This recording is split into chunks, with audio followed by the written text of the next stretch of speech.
What's up, y'all?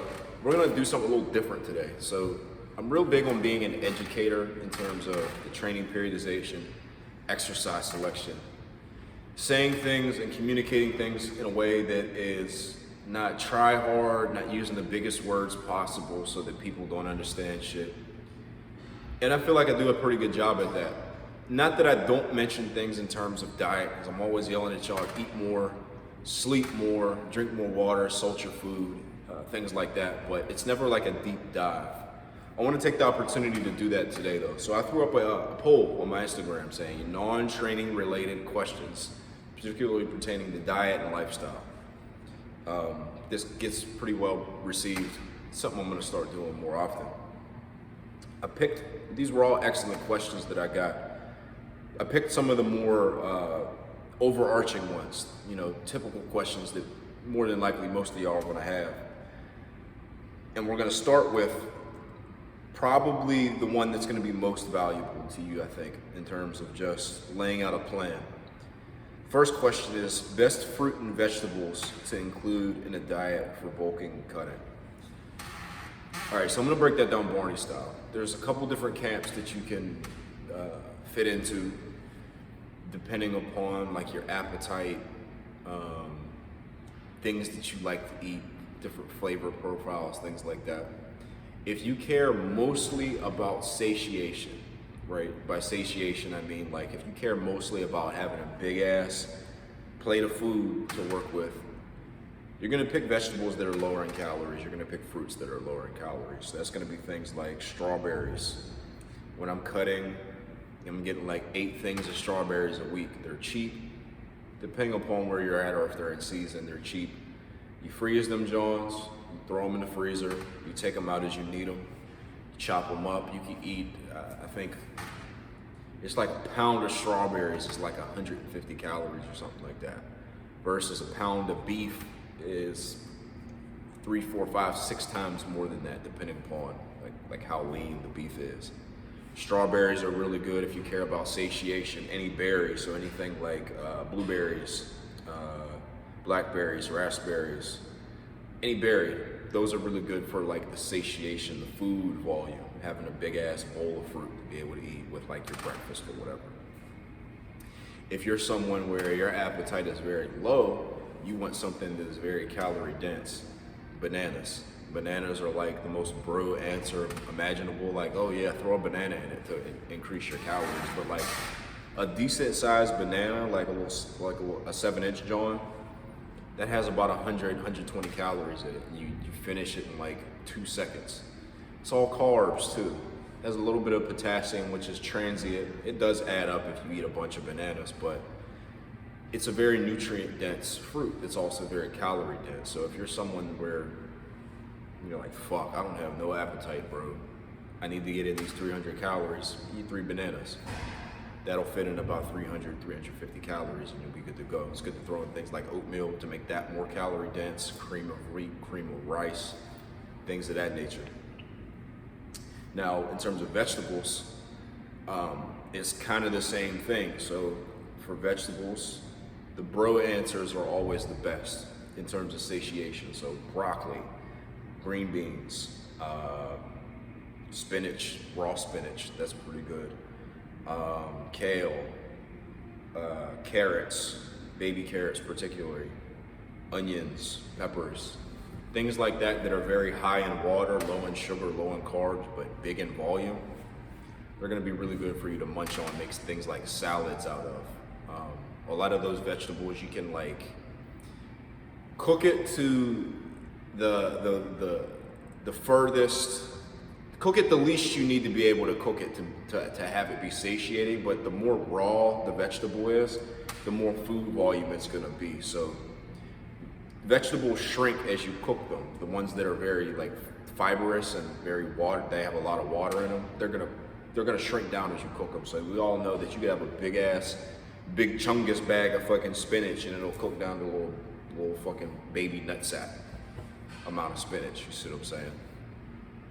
Now, if you're looking in terms of, if you're someone that has a low appetite, adding things like butter or whatever applicable oil that you want to add to your food is going to be very beneficial for you. So one that I really like is avocado oil. It has a high smoke point, meaning if you're someone that don't really know how to cook for real, you're going to burn your pan if you cook with something like olive oil. It just is what it is. You don't know how to cook for real. You're just trying to get some calories in. Avocado oil gives a big margin of error when it comes for people who are less adept in the kitchen. Adding that to things like potatoes or vegetables. Rice is a vegetable. What's another good one? Just more proprietary stuff, man. Like shit like rice and potatoes is good to add oil to. Rice is a little better just because it's twice as calorie dense. Potatoes can potentially be something that you add to like the more satiating camp as well. So if you don't add anything like butter or fat to it, or cheese, sour cream, the additives, the sauce and shit like that, potatoes can be a really good option because where you can eat 1 cup of rice for about 200, 250 calories, 1 cup of potatoes is gonna be half the amount. So you can eat twice the amount of potatoes for the same number of carbs, twice the food volume. That's something that I really enjoy doing when I'm cutting, just because I can always eat, man. I'm one of those people where I don't necessarily get hungry, but I'm one of those people that likes to eat just to eat. You see what I'm saying? I'm weird. But that's how things would break down in terms of the different camps that you could fall into. In closing, if you're someone that needs a lot of food volume, go for the lower calorie options. Freeze your vegetables and fruits. It'll go a longer way, so you don't have to make as many trips to the grocery store. If you can get them frozen, I'm not one of those fucking dorks that's gonna say, oh, well, only eat organic fruits and vegetables and blah, blah, blah. Only eat fresh fruit, blah, blah, blah. I'm not one of those people, so get it how you live, meaning get it however is easiest for you. Like I said, this is a deep dive, so these questions, there's less of them, but we're gonna go a little deeper in depth with them. The next question though is unconventional protein sources. That can go a couple different ways, man. I'm not gonna be one of those people that are like, yeah, well, silkworms have 15 times the protein of beef. No, don't eat silkworms unless that's something cultural for you. But in terms of like non-animal sources of protein, I can say one that I used to eat a lot before I started to eat more meat. As y'all know, like I ate 99% vegan the entire time I was cutting. Just occasionally having some salmon here and there. But now I'm eating a lot more meat. But when I was eating more so plant-based, one that I always had was peas, rice and beans. A lot of the incidental proteins that you get from your quote-unquote carb sources, they have a good amount of protein that can add up during the day. And I'm gonna be honest with you, bro. Depending upon if you're cutting or bulking, you don't need that much protein to put on muscle. I'm just gonna be honest with you. Now, greater amounts of protein aid in things like soft tissue recovery. Not soft tissue like your tendons, your joints, shit like that. But outside of that, and that's only really gonna apply honestly if you're like on the stronger side. So if you're someone like me, or someone that's been training heavily and you have a decent level of strength for your body weight, or in terms of absolute strength, you know, adding a little extra protein to your diet is gonna aid in things like joint recovery, tendon recovery, things like that. You don't really need that much. So if you get in 100 grams of protein in a day from things like peas, rice, beans, peanuts, seeds, things like that, it's all good protein. Not one of those people that says, well, the bioavailability of peas versus blah, blah, blah, blah, blah, versus steak. It ain't that complicated, bro. Like anybody that tells you that it is, they're full of shit in my opinion. Like it's just not that important. Yes, is it probably better to just eat chicken and steak? Yeah, but it ain't really that big of a deal, bro. I'm gonna be honest with you. People overthink these things. It can be systematic and detailed in terms of how you can optimize certain things, which it just ain't that serious, man. Just have certain general guidelines and apply them in accordance with what you want to eat. 100 grams of protein from peas and 100 grams of protein from steak, it ain't really that big of a difference, bro. Not practically, not in practice. Next question. This is a great one, just because a lot of people struggle with this. I can speak on this as a strength and conditioning coach. Work with a lot of people from a lot of different kinds of backgrounds, obese people, people that are very underweight, people that want, or look otherwise normal, but they have trouble putting on weight or taking off weight.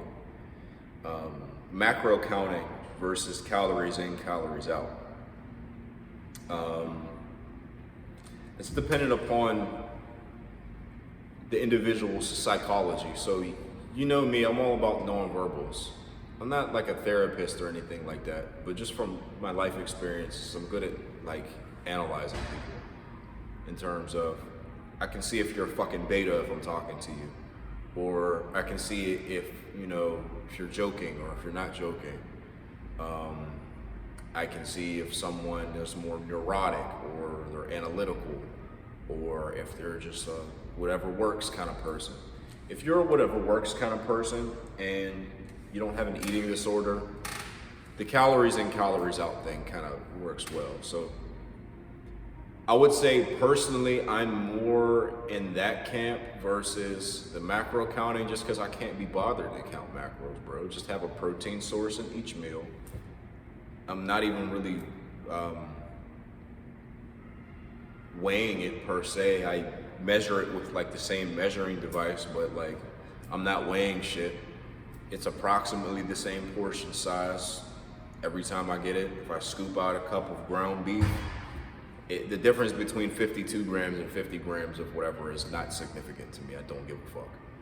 It's not statistically significant enough for me to care. I know it's close enough, so whatever. And I'm not someone where like if I eat a bag of chips, like I just went to a corner store, got me a little bag of chips. You know what I'm saying? Like, I have meals that I eat, so a staple of mine is rice, vegetables, and some sort of protein source. I have that twice a day, along with, for breakfast, I'll have either a couple PB&Js, peanut butter and honey sandwiches, a big ass bowl of oatmeal. But if I wanna have me a little snack, wanna have me some little chocolate, shit like that, ice cream, pizza, whatever, I eat so much food volume that, like, honestly, at the end of the day, I'm not hungry, especially not when I'm bulking. Like, I'm in a calorie surplus right now, a small one, but a small calorie surplus is enough to stop me from having the little bit of hunger I did when I was cutting. You see what I'm saying? So I take time to enjoy different foods outside of my norm. And I enjoy my standard foods, bro. Like, I look forward to eating rice and vegetables in my protein source with a little sauce on top, you know what I'm saying? Because I know how to cook. I know how to season my food. It ain't nothing to me. But I also like my chocolate and my chips and the little different snacks that I like. That's the first kind of individual. I'm a very laid back individual when it comes to a lot of things. But if you're someone where you have an eating disorder, you're someone that needs hard numbers, the calories in, calories out thing is going to be more beneficial to use it first, just so that you can get an idea of, okay, if I objectively eat this much food, this is what will happen to my body composition. It's kind of like training wheels in a sense. So you do it up to the point until you don't. There is almost nobody that counts their macros for years and years on end. I don't know one person that does that. If you do that for years and years on end, you are a better man than I, just because I can't be bothered with that shit. And neither can most people. Now, that's where you want to kind of hybridize the two things, which is what I do. So you have an idea of, if you eat this much, this is what will happen, and here's how you ensure that you measure things a certain way. So you standardize the way you measure shit. So use the same measuring spoon, level it off the same way. You use the same measuring cup, level it off the same way. Measure your fats that you use with the same tablespoon, like the metric tablespoon. Level it off the same way. If I eat 2,600 to 2,650 to 2,700 calories, that's a deficit for me, and I can get ripped on that with my activity level. I can be 10% body fat on that amount of calories. If I eat a little bit more than that, I'll gain like half a pound a month, up to a pound a month. And I will gain muscle and I will gain fat over time. I don't feel any kind of way about it. I just know that if I eat this much, this is what will happen. If I eat this much, this is what will happen. And counting calories at first was something that I did to be able to come to that conclusion. So it's not a this or that kind of thing. It just depends upon the person. Both can have their place though. Next question. This is a great one. Tips on self-sabotage in regards to meal prep. This is a big one just because we all know those people. It's a meme almost. That, like, people will go shopping, get a fridge full of fucking food, and then go to McDonald's. We were all young. You know what I mean? Our parents go grocery shopping. Mom, I want to go to McDonald's. We got food at home. Shut up. You got to almost talk to yourself that kind of way. A big thing that you can do, this is something that I used to do just because, like, I was a teenager at one time too. When you're a teenager, you get a little job, you got a little extra money. You're gonna start spending your money on snacks, stupid shit like that. Just leave your debit card at home. If you have Apple Pay, I call it baller pay because it makes me feel like a fucking complete unit to just put my fucking phone down and tap my shit on it and pay for it. Be like, ding!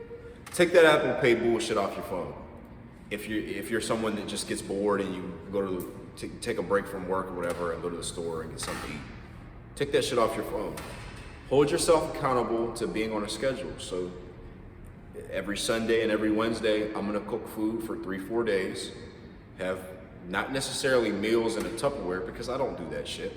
I just have a big ass pot of rice, a big ass pot of protein, and the vegetables microwave in like 3 minutes, 3 to 5 minutes. So I just have those things on hand.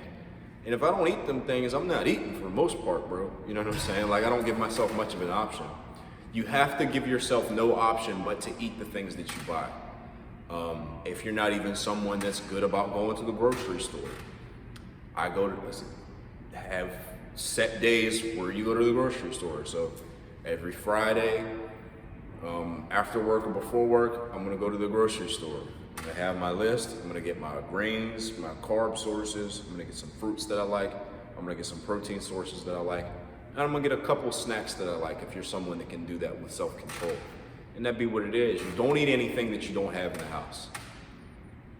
Hold yourself accountable to that rule. It's gonna take some discipline. That's where the self-sabotage comes into play. But don't do things to set yourself up for failure. So, like, for example, if you're someone that has a gambling problem, you're not gonna go out of your way to partake in certain activities. Sometimes that's drinking, sometimes that's doing whatever.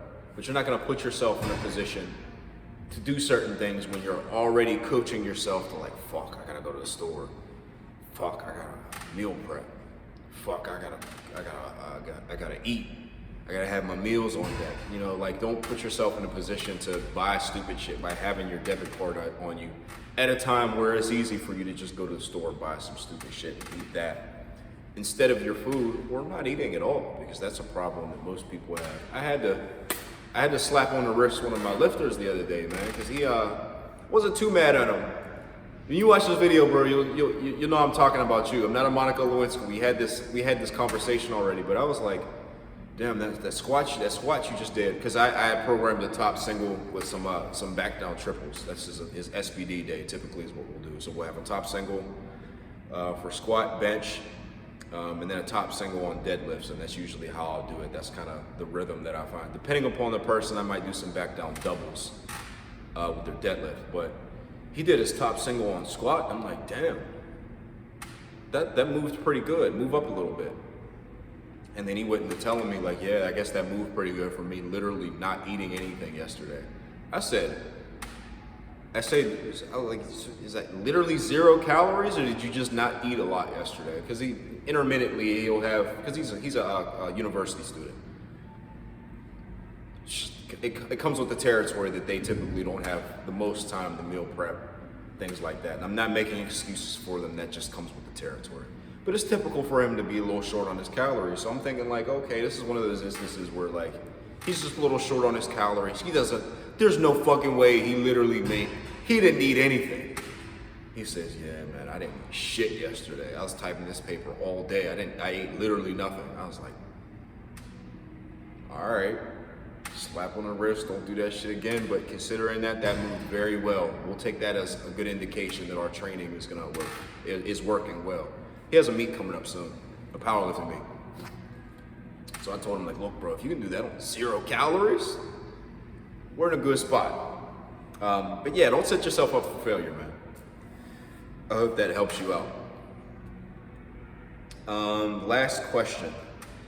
This kind of ties into a bunch of questions surrounding the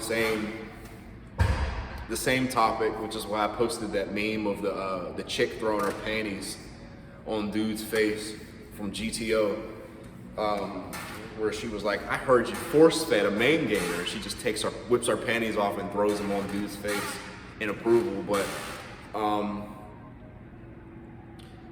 bulking, you should do that for as long as you possibly can. So preserve there's a couple tenets to your bulk that can preserve your aesthetics if that's something that you care about. Number one is you use the smallest calorie surplus possible to avoid things like cramps, dehydration, low energy levels, hunger. For me, I can be in a 200 calorie surplus and still put on muscle and size. I already know that I'm someone that can cut and still put on muscle and size, despite my training age and my strength levels. That's just something that I can do. For me, I can use like a 200 calorie surplus and go up or down. So 200 surplus doesn't mean like arbitrarily add 200 to whatever number. No, it's gonna go up and down depending upon your activity level. The best thing that you can do to track that is your phone has a step counter on it. I typically have the same activity level every day, so it's about 10,000 steps. If I have an extra 2 miles of steps, I'm gonna eat an extra 200 calories because I burned 200 more. So to eat at a net 200 surplus, I have to then eat 200 more. That's the first thing. So eat the smallest calorie surplus that you need to circumvent those things. So again, dehydration, low energy levels, cramps, and hunger. It's really gonna fall between 200 and 300 calories. At the very most 500. That's pushing it at that point. Like, you shouldn't need any more than a 500 calorie surplus. More is better. Don't let anyone tell you that more is not better. More is absolutely better when it comes to putting on muscle and strength. It just is what it is. If you're willing to sacrifice your aesthetics, you're willing to put on some extra fat, you will absolutely put on strength and size better. It just is what it is. Calories are anabolic. But you're gonna become unaesthetic at a quicker rate. So your bulk's not gonna be as long as if you're like not fucking insane, or if you're willing to just giggle bulk. You know what I mean? Most of us aren't willing to do that. I don't care about the way that I look, and I'm still not willing to giggle bulk. You see what I'm saying? But that's the first thing. The next thing that you want to take in mind when it comes to the length of your bulk and preserving it is that train your abs hard. Train your abs hard. RPE 10 every time you train them 2, 3, 4 times a week, train them with weight. Beat the books with your ab work. So by that I mean do a little bit more reps or use a little bit more weight than you did last time. And you can rest, pause, whatever you need to do to get the tonnage in or the extra weight. Do that. For those smaller accessories, beat the books. Abs are one of them. And the next thing is to prioritize your water intake. So you don't want to be puffy all the time in terms of, you don't want to be carrying excess sodium. You want to be well hydrated, but not to the point where you got moon face. You see what I'm saying? If you're someone that cares about that. If you care mostly about performance, yeah, load up on fucking 10 grams of salt. Not literally. Please don't do that, because some of y'all might not take well to that, might fucking die. I'm over exaggerating. I'm not a doctor. If you do that and die, I didn't literally tell you to do that, so I will not be held liable to that. Just being funny. But that's kind of how you can preserve that. That's second tier to those other two things. preferably in terms of what I think is acceptable, at least a year bulking should be the standard. At least a year, if not more, 2 years, 3 years. As long as you can look decent, if that's something that you care about. Now, in terms of your cutting, you should be in that catabolic state for as short amount of time as possible. By that I mean, and this is just my opinion on it, you should get the cut over with as quickly as possible. You're not gonna lose a whole lot of muscle if you, because I really cut the majority of my weight in about 2 months, give or take. You see what I'm saying? The entirety of my calorie deficit was about 4, but I cut 90% of it in 2 months. I didn't lose any muscle. I didn't lose any strength or anything like that. Any muscle that you lose in a cut, you're gonna gain back very quickly in the midst of you being in a calorie surplus again. So if you bulk for a year and a half and then you cut in 4 months and you lose maybe 5% of the muscle that you gained over that year and a half, you're gonna gain back that little 5% in a month of you being in a surplus and then gain muscle on top of that. You see what I'm saying? This fucking fear of losing your muscle in a cut, it just contributes to this toxic relationship that people have with their body images and with their food. So that's my thoughts on that. Excellent question, guys. Let me know if you have any questions about these questions. Like I said, if this is popular enough, this is something that we want to do again. Y'all be easy. Peace.